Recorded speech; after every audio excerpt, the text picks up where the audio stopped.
Halika na.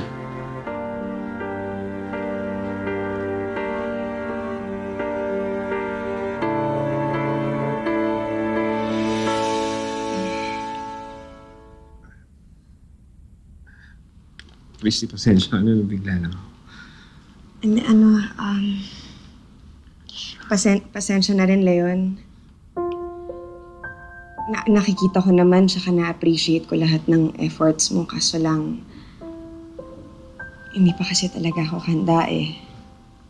Sana maintindihan mo.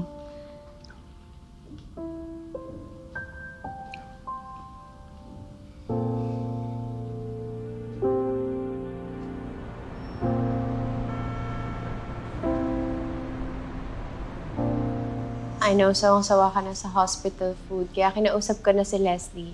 Nagpa-prepare ako sa kanya ng all your favorite food sa bahay.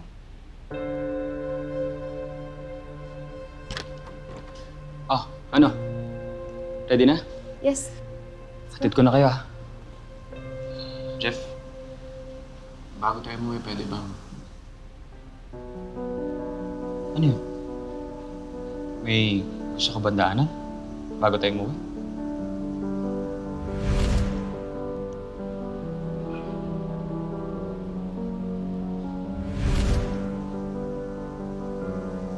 Hindi, umuwi na tayo.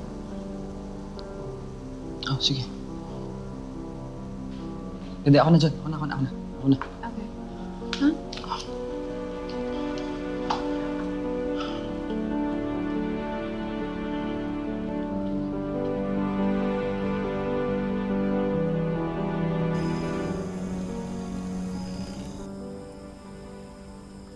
Tol, parang hindi ka masaya.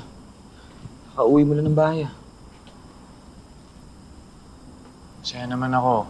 Siyempre, feeling ko na si Baby Junior eh. Marami lang talaga ako iniisip. Let me guess. Dalawa lang naman yan, eh. Nag-away kayo ni Shaira o tungkol to kay Christy. Pero kung okay naman kayo ni Shaira, so I guess it's about Christy. Tama ba?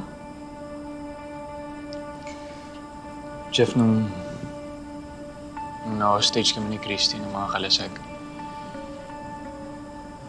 kapag-usap kami na masinsinan eh. Nag-sorry kami sa mga past mistakes namin sa bawat isa.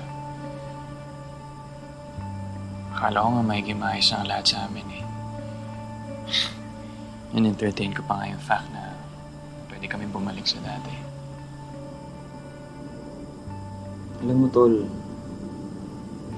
hindi mo na dapat iniisip si Christy. Teka lang muna, huwag mo muna ako i-judge. Yes, I'm listening. Tapusin mo ako. Okay. Pero nung nasa hospital ako, nakita ko yung nalikan ni Leon si Christy. Nung ko nalaman na wala na talaga akong chance sa kanya. Obvious naman eh. Move on na siya, may mahal na siya iba. Ngayong alam mo na yung stand ni Christy, what's your plan?